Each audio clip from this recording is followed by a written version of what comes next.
Ravi de vous retrouver pour un nouveau point de marché, c'est Ricky, soyez toutes et tous les bienvenus. Et aujourd'hui, on va parler des indices américains. C'est lourd, ça sent pas bon. Faut-il vendre, faut-il acheter? C'est la question auquel je vous propose de répondre. Je vais vous partager bien évidemment mon plan puisque tout ce que je vous dis depuis quelques semaines maintenant ne se valide pas. Alors est-ce que ça veut dire qu'on fait des erreurs? Est-ce que ça veut dire qu'on fait des mauvais choix? Pas forcément, mais en tout cas, on n'a pas de très bonnes décisions et d'excellentes décisions qui nous permettent sur les indices américains de gagner de l'argent. Malgré tout, ça s'est pas trop mal passé dans l'ensemble pour moi sur le mois de février. Je vous en ferai un petit bilan rapide. Mais pour le moment, on va s'attarder comme d'habitude à notre point de marché, voir un peu ce qui se passe du côté de l'actualité en s'appuyant comme d'habitude sur l'excellent article d'Anthony Bondin. Ça commence à faire beaucoup, titre-t-il. Et en effet, vous l'avez probablement vu, les marchés US sont en plein doute. On est sur des gros niveaux de support qu'on va aller voir juste après. Certains qui sont vraiment en train d'être travaillés de manière assez lourde et peut-être qu'ils vont lâcher. Alors pourquoi? Même si Wall Street a essayé de rebondir, on voit bien que c'est lourd, c'est très compliqué. On a le Nasdaq qui a plongé hier de 2,75 et je ne parle même pas du Russell 2000 qui lui s'est effondré de 6,4% sur ces février. Alors ça commence à faire beaucoup, mais c'est pas les seuls en tout cas indices un peu plus risqués. Tout ce qui est à risque prend cher, permettez-moi l'expression. On a vu aussi Bitcoin perdre 25% comme le stipule l'article, je ne sais plus trop où, dans le coin en tout cas. Bitcoin perd 25% depuis ses plus hauts, ce qui confirme la défiance envers tout ce qui est actif risqué. Ceux qui profitent de cette bonne dynamique, alors il y a eu le gold, même si depuis cette semaine ça corrige un petit peu, mais globalement il y a le gold, les banques, l'énergie, les consommations de base, toujours ce qui joue finalement le rôle de valeur refuge face à la tempête, face aux inflations. C'est systématiquement un des mini-cycles qui se répètent dans des grands cycles d'ailleurs, et c'est toujours un petit peu comme ça que ça fonctionne. Quand les actifs à risque basculent, trempent, faiblissent, on a effectivement tout ce qui est banque, énergie et consommation de base généralement qui réagissent plutôt bien. Alors à quoi c'est dû? Tout simplement, comme d'habitude, Donald Trump qui en fait un petit peu qu'à sa tête. Alors il fait bien ce qu'il veut, évidemment, c'est pas nous qui allons choisir à sa place, mais il y a une nouvelle vague de droits de douane américain qui va être mise en place dès le 4 mars et ça va quand même impacter 1000 milliards de dollars d'importations canadiennes, mexicaines et chinoises. Donc c'est quand même pas rien et forcément ça crée de la tension sur les marchés. Sa stratégie elle est claire, c'est qu'il cherche à forcer des accords commerciaux en jouant notamment sur la menace des surtaxes. L'impact, c'est une hausse de l'inflation, du ralentissement économique et des tensions sur les marchés du travail forcément qui sont projetées et donc d'où le fait que même si on a des bons résultats d'entreprise, encore une fois on ne parie pas sur le passé, on parie sur l'avenir et quand on a de l'incertitude et des contextes en tout cas qui peuvent amener de la tension et c'est toujours ça qui est intéressant, c'est qu'on voit ici qu'il y a une certaine défiance qui est en train de se mettre en place. Finalement, si les prochains chiffres et les prochaines publications sont bonnes, il y a fort à parier qu'on aura un rebond assez explosif et donc on aura l'occasion de suivre. Du côté de l'Europe, pour les amateurs de DAX ou encore du CAC 40 ou du Stock 600, puisqu'on en parle dans cet article, plus 10% depuis le début de l'année, ce qui est quand même vachement bien quand on regarde le S&P 500 qui lui est repassé dans le rouge sur cette année. Alors bien évidemment, sur 2 mois, ça ne veut rien dire, mais ça n'empêche qu'on voit que l'Europe résiste plutôt bien et c'est malgré tout la région qui est la moins impactée, si on prend à peu près le globe, qui est la moins impactée pour l'instant, je dis bien pour l'instant, en décision de Trump. Maintenant, fort à parier que si les États-Unis tremblent un peu plus du côté des indices, j'ai du mal à croire, bien sûr je peux me tromper, mais que l'Europe continue de poursuivre une si belle tendance haussière.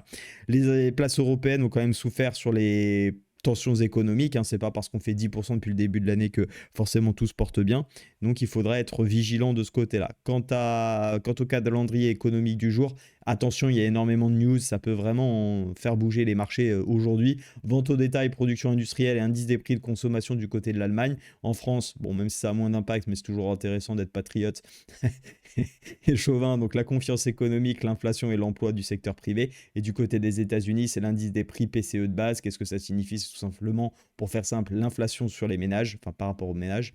Est-ce que les ménages dépensent plus ou pas? Parce qu'il y a une inflation en tout cas de ce côté-là. Et le revenu personnel, la consommation des ménages, les stocks des grossistes, le PMI de Chicago.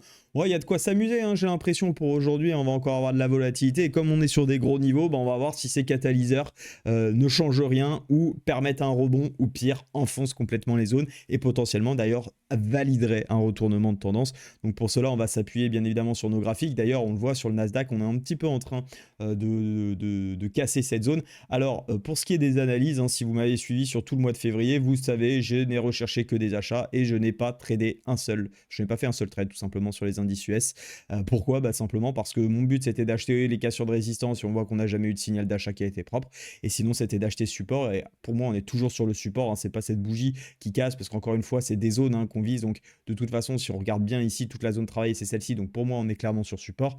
Et d'ailleurs si on se met sur le S&P 500 vous allez le voir on est également sur un support. Pour moi on n'a pas vraiment de bougie de validation qui viendrait casser. Par contre si on se retrouve ce soir avec une clôture comme par exemple cette bougie qu'on avait eue sur un niveau, donc sur nos niveaux de support comme celle-ci, là ça n'a plus rien à voir et là bien évidemment j'arrêterai de chercher les achats. Mais pour moi on est sur des supports, oui il y a de la tension, oui etc. Mais pour l'instant il n'y a pas de chiffres économiques qui laissent à penser à croire, et les graphiques d'ailleurs également, qu'il y a un effondrement et un retournement de la tendance de fond qui, je vous le rappelle, reste très haussière malgré tout. Donc pour le moment je privilégie les achats, même si pour l'instant ça ne m'a toujours pas donné raison. J'ai pas fait d'erreur, je pense que c'est le point le plus important. J'ai pas essayé d'acheter des zones que je ne voulais pas acheter. Bien évidemment il fallait vendre, ça c'est facile maintenant de le dire une fois que c'est fait. Bravo à ceux qui ont vendu par ailleurs, mais ça ne m'a pas empêché de trouver un joli trade sur le gold ce mois-ci, un joli trade actuellement sur l'euro-dollar, qui me permet d'ailleurs, je le partageais ce matin sur mon canal Telegram, d'être placé 198e sur 8000, un peu plus de 8000 participants sur ce mois de février sur le Darwinex Silver. Donc c'est pas mal, ça va me permettre d'avoir ma 4e allocation consécutive. Donc je suis plutôt content de ça, on arrive à maintenir une certaine performance. D'ailleurs si ça vous dit que je parle un peu plus de mes performances sur Darwinex, n'hésitez pas à me le faire savoir. Ici vous allez, je peux vous le montrer, je suis dessus là, sur les 6 derniers mois un petit peu ce qu'on a produit, donc c'est pas trop mal. Donc sur tout le compte, j'ai eu un drawdown maximum de 11,89. Sur les 6 derniers mois, on fait quand même une belle performance de plus 14%, donc ça fait un peu plus de 2% par mois, c'est ce qui est mon objectif, donc c'est très bien. C'est même légèrement au-dessus, donc j'en suis très content. Et vous le voyez, je sais plus où c'est indiqué. Voilà, sur le drawdown actuellement depuis septembre, j'ai un drawdown de 4%, ce qui me permet effectivement d'aller chercher des allocations. Là où ça s'était beaucoup moins bien passé sur la première partie de mon Darwinex, à savoir l'année dernière, vous le voyez, j'avais eu des drawdowns importants. Mais c'est vrai que depuis juillet, je ne fais que des mois positifs. Donc c'est quand même bien de le voir. On voit, ça m'empêche pas d'avoir eu des mois très mauvais comme mars. Globalement, mon année 2024 n'a pas été exceptionnelle.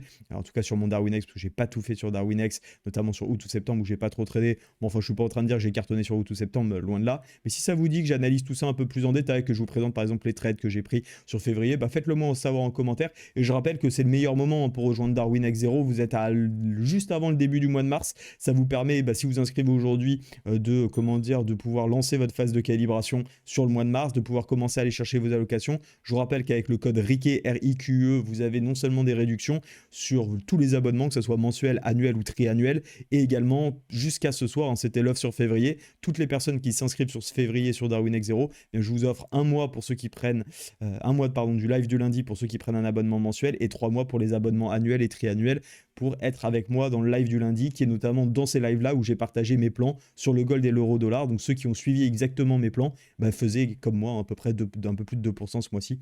Enfin, en tout cas c'est en cours, on attendra bien évidemment la clôture ce soir parce qu'on n'est pas à l'abri que ça bouge, soit que j'aille TP, soit que je me fasse SL.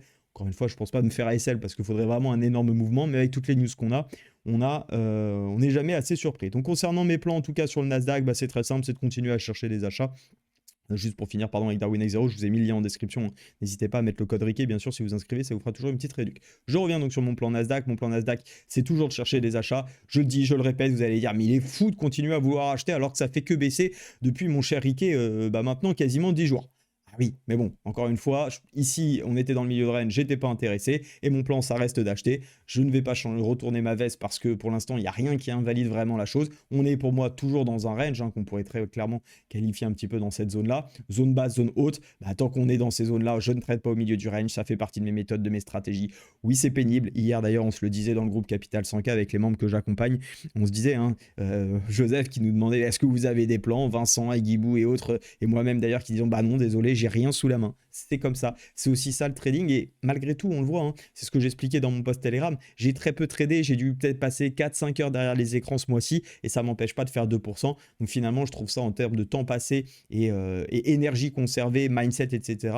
On est quand même plutôt dans des bonnes dispositions et moi, c'est ce que je recherche. Ce que je recherche, c'est pas passer un maximum de trades, c'est être à l'aise dans mes prises de décision, savoir appliquer ma méthode. La méthode, je la connais, ça fait 6 ans que je l'utilise. Bon, alors je peux pas dire que depuis le début de mes 6 ans, c'est quelque chose que j'ai mis en place, mais ça fait 4 ans que je suis très à l'aise avec, que j'ai bâti sur les 2 premières années et que j'utilise depuis 4 ans. Je n'y déroge jamais, j'utilise rien de compliqué, toujours des choses simples. Oui, on l'a vu comme sur mon Darwinex, il y a des mois, ça me fait faire des mois négatifs. Il n'y a pas de méthode miracle. Le but, c'est de continuer à appliquer et on voit que sur le long terme, ça permet de faire de la performance. Et c'est bien évidemment ce que je recherche. Donc, je continue bien évidemment d'être convaincu de cette tendance haussière. Jusqu'à quand, vous allez me dire? Parce que oui, faut pas complètement non plus être fou furieux. C'est-à-dire que, comme je vous le disais, si on a une énorme bougie qui viendrait casser et invalider nos niveaux, bien évidemment, sur le Nasdaq, j'arrêterai de chercher des achats.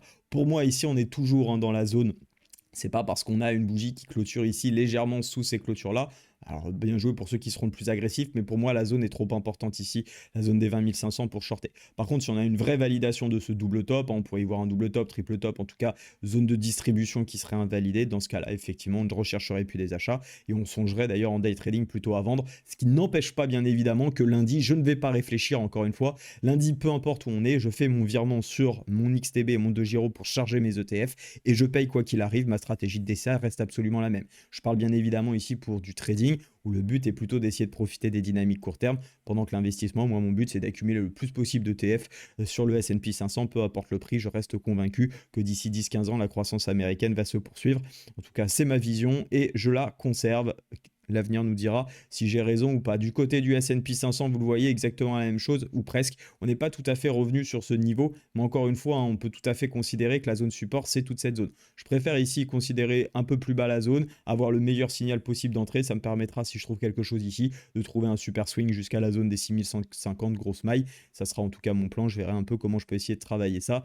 Et pour l'instant, l'objectif qui était d'aller viser la sortie du range, vous voyez, il est juste hypothétique, parce que pour le moment, on n'en est jamais sorti de ce range, donc bien évidemment, rien d'intéressant à regarder au-dessus. Pour le moment, on est là, donc on regarde un peu ce qui se passe. Si jamais on lâche la zone des 5820, attention, bien évidemment, pareil, zone de retournement. Par contre, ce qui sera un petit peu embêtant, c'est qu'on n'aura pas beaucoup de delta pour chuter. Ici, on voit que c'est une grosse zone qui avait été travaillée, donc je pense que ça sera pas simple sur le S&P 500 de travailler toute cette zone. On verra un petit peu ce qu'on peut faire, quitte potentiellement à se reprendre dans les achats, mais attention, on ne serait plus vraiment en tendance haussière, et donc toute cette zone-là, pour moi, sera un peu compliquée également à trader. Je serais plus à l'aise si vraiment on doit chuter, à aller travailler le Nasdaq à la vente que le S&P 500, surtout parce que on le voit bien actuellement, ce qui pèse, c'est peut-être la survalorisation des valeurs tech, et donc forcément, si ça doit être plus fort et plus volatile, il y a plus de chances que ce soit sur le Nasdaq que ça chute lourdement, et donc plus simple pour nous aussi de prendre des opportunités de vente. On le voit bien, je vous parlais des secteurs un petit peu cycliques orientés sur l'énergie, les banques et les consommations de base qui composent bien plus le Dow Jones que le Nasdaq. On voit que le Dow Jones lui résiste beaucoup mieux.